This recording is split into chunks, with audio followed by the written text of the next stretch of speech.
আইটিউব India চ্যানেলে স্বাগত। West Bengal state university first semester major course sociology DS1 পেপারে suggestion দিচ্ছি। বন্ধুরা 100% তোমরা কমন পাবে, সে 10 নম্বরের হোক, 5 নম্বরের হোক, শর্ট কোশ্চেন হোক, সকল কোশ্চেন তোমরা কমন পেয়ে যাবে এই সাজেশন থেকে। এগুলো ভালো করে পড়বে, অবশ্য কমন পাবে, পরীক্ষা চলে এসছে, এগুলো বাদ দেওয়া যাবে না। তো প্রথম প্রশ্ন, সমাজতত্ত্বের উৎপত্তির আত্মপ্রকাশের উপর একটি টিকা লেখো। অথবা এই প্রশ্নটা এরমভাবে আসতে পারে, প্রাতিষ্ঠানিক বিষয় হিসেবে সমাজতত্ত্বের উদ্ভবের ওপর একটি টিকা লেখো।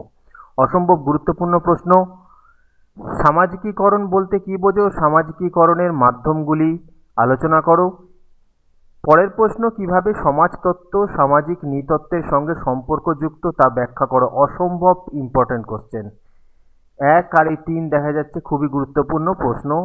এটাকে অর দিয়ে আসতে পারে, সামাজিক নৃতত্ত্বের সঙ্গে সমাজতত্ত্ব কিভাবে সম্পর্কযুক্ত তা বিশ্লেষণ করো। পরের প্রশ্ন, সামাজিক গোষ্ঠীর প্রকারভেদ সম্পর্কে আলোচনা করো। সামাজিকীকরণের মাধ্যমগুলি আলোচনা করো। সামাজিক নিয়ন্ত্রণ বলতে কী বোঝো? সামাজিক নিয়ন্ত্রণের মাধ্যমগুলি আলোচনা করো। খুব গুরুত্বপূর্ণ প্রশ্ন। পরের প্রশ্ন, সামাজিক প্রক্রিয়া বলতে কী বোঝো? বিযুক্তকারী প্রধান সামাজিক প্রক্রিয়াগুলো সংক্ষেপে আলোচনা করো। খুব গুরুত্বপূর্ণ। এটাই আসতে পারে, একটি মুখ্য বিযুক্তকারী সামাজিক প্রক্রিয়া বিশ্লেষণ করো। ঠিক আছে। পরের প্রশ্ন হচ্ছে, ব্যক্তিত্ব গঠনে সংস্কৃতির ভূমিকা আলোচনা করো।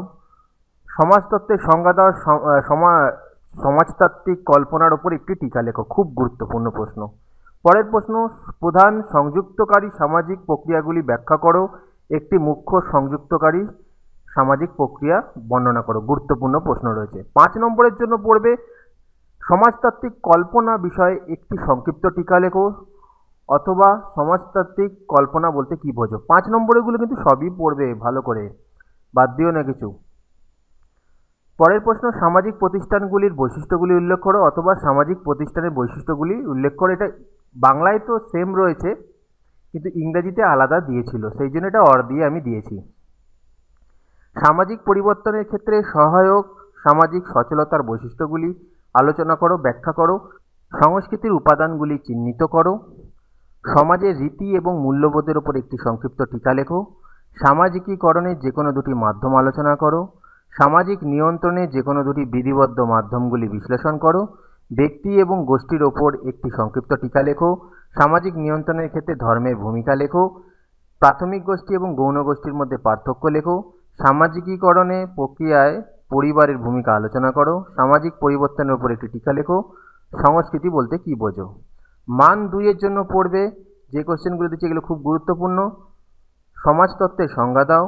অথবা এই যে দেখো, what is sociology, define sociology, দুটো ইংরেজিতে আলাদা রয়েছে, সেই জন্য এটা অর দিয়ে দেওয়া হয়েছে।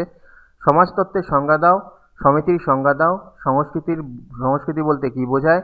সামাজিক প্রতিষ্ঠানের দুটি উদাহরণ দাও। সামাজিক নিয়ন্ত্রণ বলতে কী বোঝো।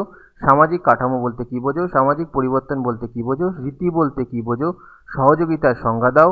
সামাজিক ভূমিকার সংজ্ঞা দাও। সামাজিকীকরণ বলতে কী বোঝো। সংস্কৃতি বলতে কী বোঝো। সমাজতাত্ত্বিক কল্পনা বলতে কী বোঝো। তারপর হচ্ছে মর্যাদা বলতে কী বোঝো।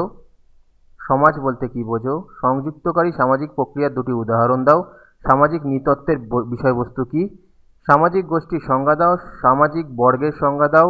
সামাজিক প্রতিষ্ঠান বলতে কী বোঝো। সামাজিক মর্যাদার সংজ্ঞা দাও। সামাজিক সচলতা বলতে কী বোঝো। মূল্যবোধ বলতে কী বোঝো। দ্বন্দ্বের সংজ্ঞা দাও। সামাজিক নিয়ন্ত্রণের সংজ্ঞা দাও। সাংস্কৃতিক বিলম্বন বলতে কী বোঝো। সামাজিক প্রক্রিয়া বলতে কী বোঝো। এই হলো তোমাদের সাজেশান। এখান থেকে তোমরা সকল কোশ্চেন অনায়াসেই কমেন্ট পাবে। ভিডিওটা ভালো লাগলে লাইক, কমেন্ট, শেয়ার করে দিও। কোনো প্রবলেম হলে অবশ্যই আমাকে জানাবে। আর কোনো সাবজেক্টের সাজেশান দরকার হলে বা স্টাডি মেটেরিয়াল দরকার হলে অবশ্যই কমেন্ট করে জানাও। যদি আমার কাছে থাকে তাহলে অবশ্যই তোমরা পাবে। ভিডিওটা ভালো লাগলে লাইক, কমেন্ট, শেয়ার করে দিও।